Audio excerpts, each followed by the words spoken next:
É aqueles dias, né, históricos importantes que a gente que acompanha o noticiário internacional se emociona e também é capaz de analisar um pouco o que aconteceu na Stout. Por volta das 2 da manhã teve a primeira libertação dos primeiros reféns, foram 7 no primeiro grupo. Depois, cerca de 1h30 depois, tivemos a libertação do segundo grupo, 13, totalizando os 20 reféns vivos libertados pelo Hamas.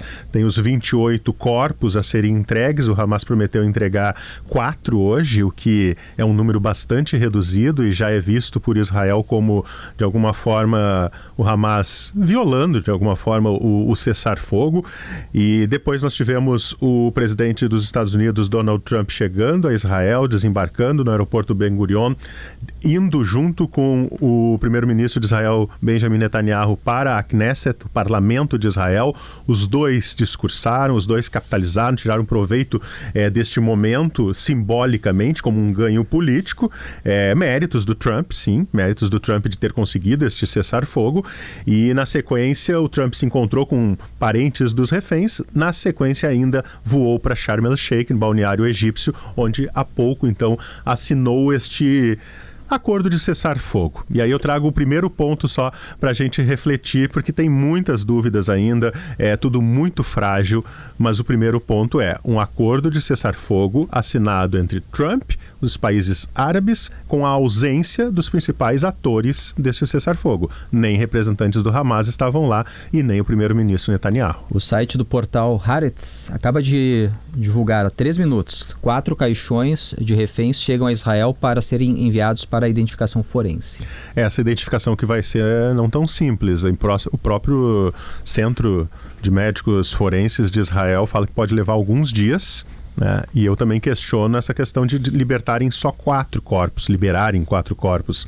Faltam ainda aí 24 corpos que o próprio Hamas e Israel admite não será fácil de encontrar também, né? Rodrigo vai ficar conosco aqui no estúdio, vai trazer já em seguida a análise quais são os próximos passos para uma paz duradoura nessa região do planeta, no Oriente Médio, mas nós vamos agora até Israel, a um ponto muito próximo, a poucos metros da faixa de Gaza, conversar com a israelense Irit Lahav. Muito bem-vinda, boa tarde para nós aqui no Brasil, boa noite para senhora aí em Israel. Boa noite ou boa tarde. Conte-nos como está o dia na sua comunidade, nesse ponto tão próximo à divisa com a faixa de Gaza. Esse dia foi muito especial. Acordamos 5 da manhã para esperar para nossas pessoas que foram sequestradas.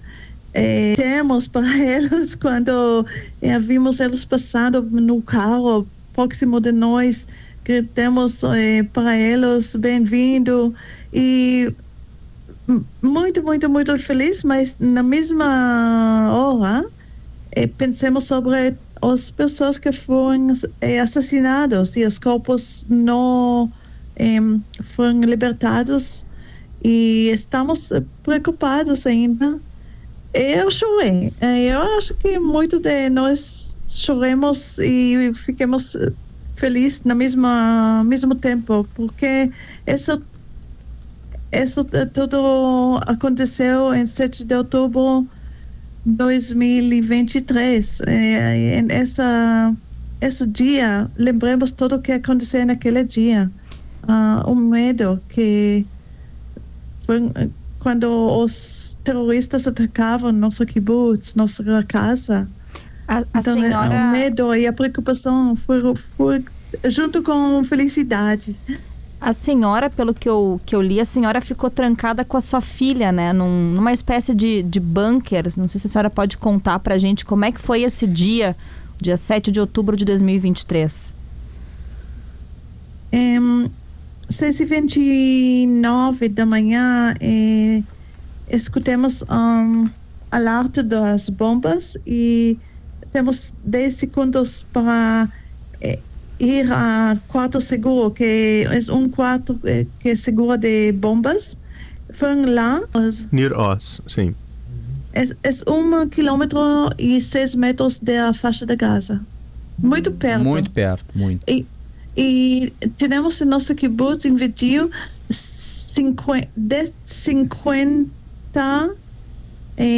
não 50, 50 terroristas, 500 terroristas, até ou mais terroristas em nosso kibbutz. Nosso kibbutz tem só 400 pessoas. Então, mais invasores do que moradores. Sim. Então, fizemos um improvisado para fechar nossa porta, e os terroristas chegavam na nossa casa 5 vezes. Tentavam abrir nossa porta e não conseguiam. Imagina o pavor. A senhora conversou com esses reféns libertados hoje, ou com familiares deles? A senhora tem algum relato sobre o que eles vivenciaram nesses 2 anos como prisioneiros do Hamas? Eu não falei com eles que foram libertados hoje.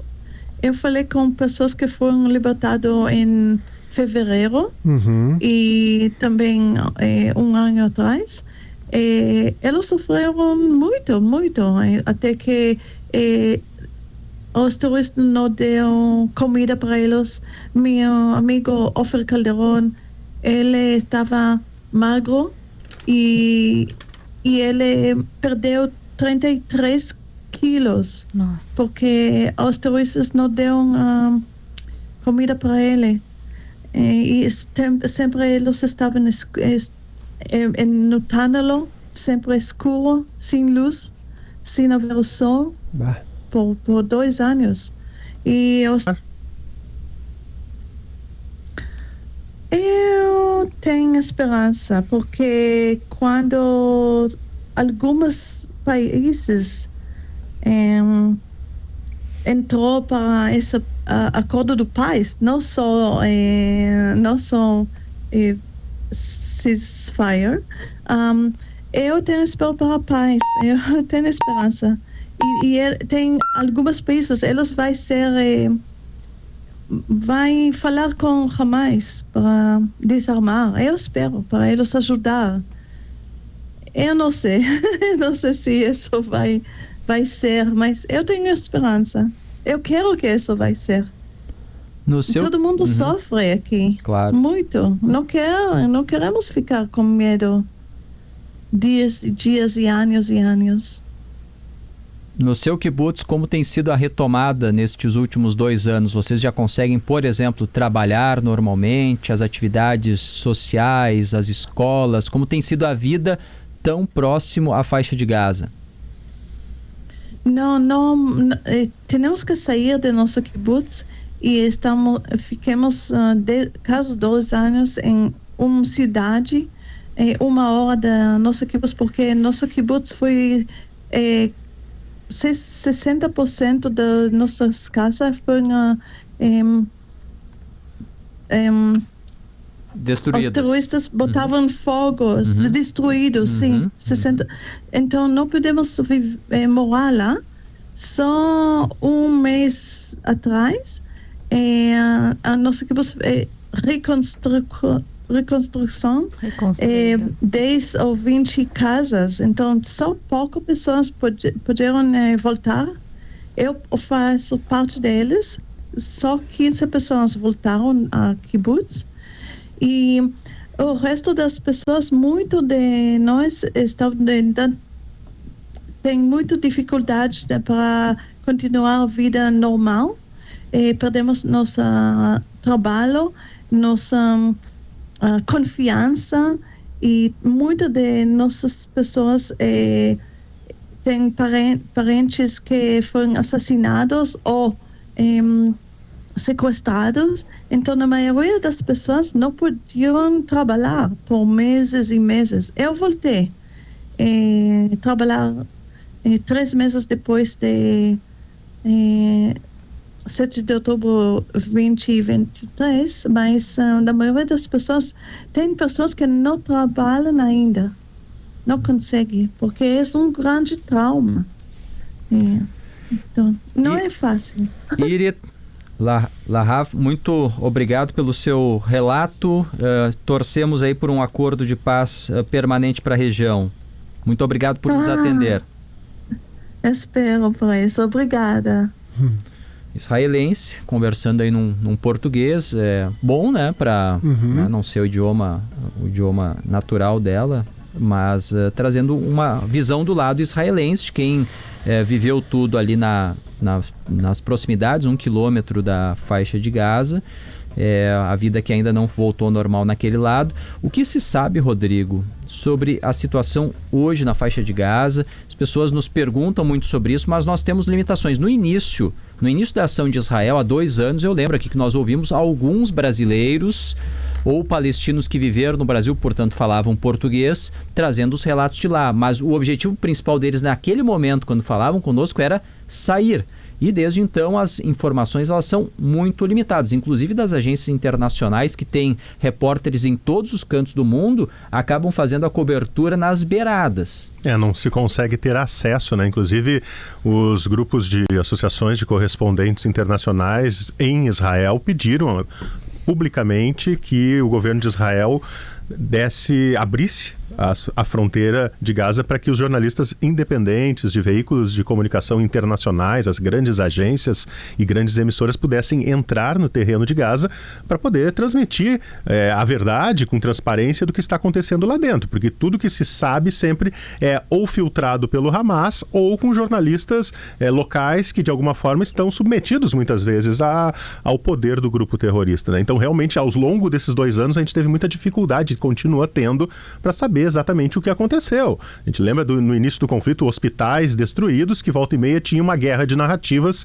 se era por parte de Israel ou por parte do Hamas, e tem sido assim. Mas o que a gente sabe, a gente tem visto imagens impressionantes de montanhas de pessoas em cima dos caminhões tentando retirar alguma ajuda humanitária, comida e remédios que acabam chegando nas últimas horas ao centro de Gaza. A maior parte da população fugiu para o sul do território, na região de Rafah, deixando o centro de Gaza um território que está 70% destruído. Quem fará esta reconstrução? Quem vai pagar a conta da reconstrução de Gaza? E antes de reconstruir, precisa limpar aquele terreno todo.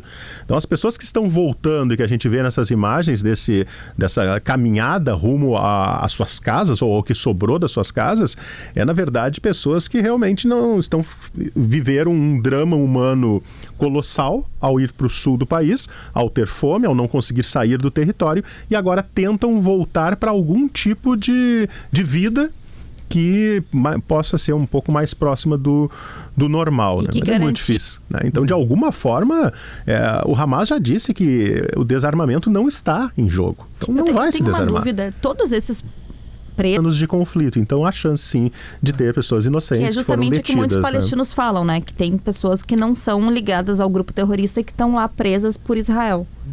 Rodrigo, uma outra dúvida que eu tenho, eu sei que tu falaste sobre isso hoje pela manhã, e foi muito interessante a tua leitura, inclusive, mas essas leituras, claro, elas vão ao longo do dia até trazendo novos elementos. Eu queria te perguntar a tua visão agora. O Trump, até pouco tempo atrás, né, falava em expulsar os palestinos de lá, transformar a faixa de Gaza quase que numa Miami, né, com um monte de arranha-céus e turistas frequentando aquilo. Divulgou vídeos, né, com inteligência artificial sobre isso, e em pouco tempo a postura dele muda, né, da água para o vinho, né, se torna o principal, entre aspas, e é isso mesmo, pacificador, né, o fiador do acordo. Fiador do acordo, não há dúvida. O que faz o Trump mudar de maneira tão drástica a sua postura em relação ao conflito? A principal análise que a gente está fazendo aí junto a outros analistas internacionais é de que Netanyahu, ao bombardear o Catar para tentar atingir lideranças do Hamas recentemente, foi uma linha vermelha em que o Trump entendeu que o Netanyahu estava fazendo algo sem pedir permissão, inclusive, para os Estados Unidos.